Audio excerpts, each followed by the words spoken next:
اے ایمان والو، جب تم میں سے کسی کی موت آئے تو وصیت کرتے وقت تمہارے درمیان گواہی کے لیے تم میں سے دو عادل شخص ہوں، یا تمہارے غیروں میں سے کوئی دوسرے دو شخص ہوں۔ اگر تم ملک میں سفر کر رہے ہو،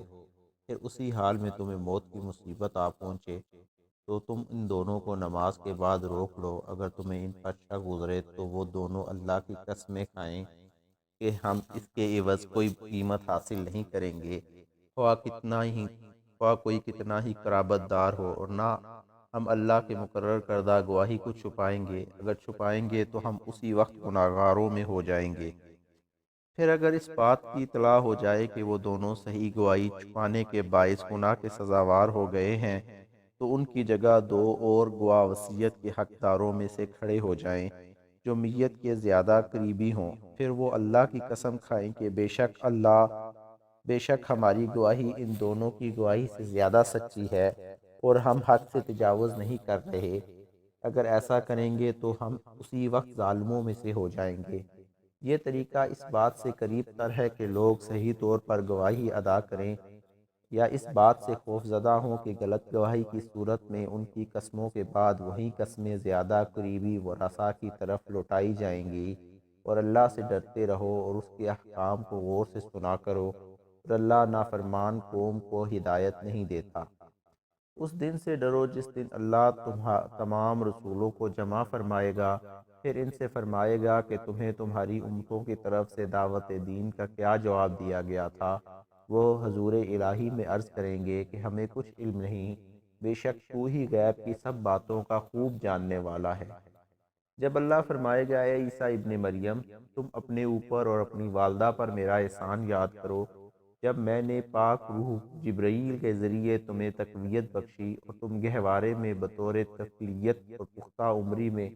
بعہد تبلیغ اور رسالت یکساں انداز سے لوگوں سے گفتگو کرتے تھے، اور جب میں نے تمہیں کتاب اور حکمت اور دانائی اور تورات اور انجیل سکھائی، اور جب تم میرے حکم سے مٹی کے گارے کے پرندے کی شکل کی مانند مورتی بناتے تھے، پھر تم اس میں پھونک مارتے تھے تو وہ مورتی میرے حکم سے پرندہ بن جاتی تھی، اور جب تم مادرزاد اندھے اور کوڑھیوں یعنی برس زدہ مریضوں کو میرے حکم سے اچھا کر دیتے تھے، اور جب تم میرے حکم سے مردوں کو زندہ کر کے قبر سے نکال کھڑا کر دیتے تھے، اور جب میں نے بنی اسرائیل کو تمہارے قتل سے روک دیا تھا جبکہ تم ان کے پاس واضح نشانیاں لے کر آئے، تو ان میں سے کافروں نے یہ کہہ دیا کہ یہ تو کھلے جادو کے سوا کچھ نہیں۔ اور جب میں نے حواریوں کے دل میں یہ ڈال دیا کہ تم مجھ پر اور میرے پیغمبر عیسیٰ علیہ السلام پر ایمان لاؤ، تو انہوں نے کہا ہم ایمان لے آئے، اور تو گواہ ہو جا کہ ہم یقیناً مسلمان ہیں۔ اور یہ بھی یاد کرو جب حواریوں نے کہا اے عیسیٰ ابن مریم، کیا تمہارا رب ایسا کر سکتا ہے کہ ہم پر آسمان سے کھانے کا خوان اتارے؟ تو عیسیٰ علیہ السلام نے جواباً کہا لوگو، اللہ سے ڈرو اگر تم صاحب ایمان ہو۔ اور وہ کہنے لگے ہم تو صرف یہ چاہتے ہیں کہ اس میں سے کھائیں اور ہمارے دل مطمئن ہو جائیں، اور ہم مزید یقین سے یہ جان لیں کہ آپ نے ہم سے سچ کہا ہے، اور ہم اس خوان نعمت کے اترنے پر گواہ ہو جائیں۔ عیسیٰ ابن مریم علیہ السلام نے عرض کیا اے اللہ، اے ہمارے رب، ہم پر آسمان سے خوان نعمت نازل فرما دے کہ اس کے اترنے کا دن ہمارے لیے عید ہو جائے، ہمارے اگلوں کے لیے بھی اور ہمارے پچھلوں کے لیے بھی، اور وہ خوان تیری طرف سے نشانی ہو، اور ہمیں رزق عطا کر، اور تو سب سے بہتر رزق دینے والا ہے۔ اللہ نے فرمایا بے شک میں اسے تم پر نازل فرماتا ہوں، پھر تم میں سے جو شخص اس کے بعد کفر کرے گا تو یقیناً میں اسے ایسا عذاب دوں گا کہ تمام جہان والوں میں سے کسی کو بھی ایسا عذاب نہ دوں گا۔ اور جب اللہ فرمائے گا اے عیسیٰ ابن مریم، کیا تم نے لوگوں سے کہا تھا کہ تم مجھ کو اور میری ماں کو اللہ کے سوا دو معبود بنا لو؟ وہ عرض کریں گے تو پاک ہے، میرے لیے یہ روا نہیں کہ میں ایسی بات کہوں جس کا مجھے کوئی حق نہیں۔ اگر میں نے یہ بات کہی ہوتی تو یقیناً تو اسے جانتا، اور تو ہر اس بات کو جانتا ہے جو میرے دل میں ہے، اور میں ان باتوں کو نہیں جانتا جو تیرے علم میں ہیں۔ بے شک تو ہی غیب کی سب باتوں کو خوب جاننے والا ہے۔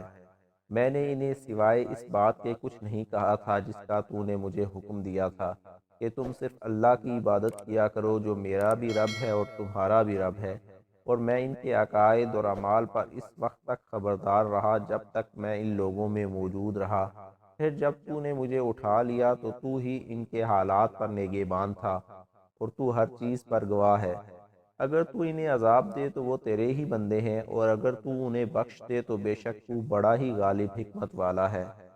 اللہ فرمائے گا، یہ ایسا دن ہے جس میں سچے لوگوں کو ان کا سچ فائدہ دے گا۔ ان کے لیے جنتیں ہیں جن کے نیچے نہریں جاری ہیں، اور وہ ان میں ہمیشہ ہمیشہ رہنے والے ہیں۔ اللہ ان سے راضی ہو گیا اور وہ اس سے راضی ہو گئے۔ یہی رضائے الہی سب سے بڑی کامیابی ہے۔ تمام آسمانوں اور زمین کی اور جو کچھ ان میں ہے، سب کی بادشاہی اللہ ہی کے لیے ہے، اور وہ ہر چیز پر بڑا قادر ہے۔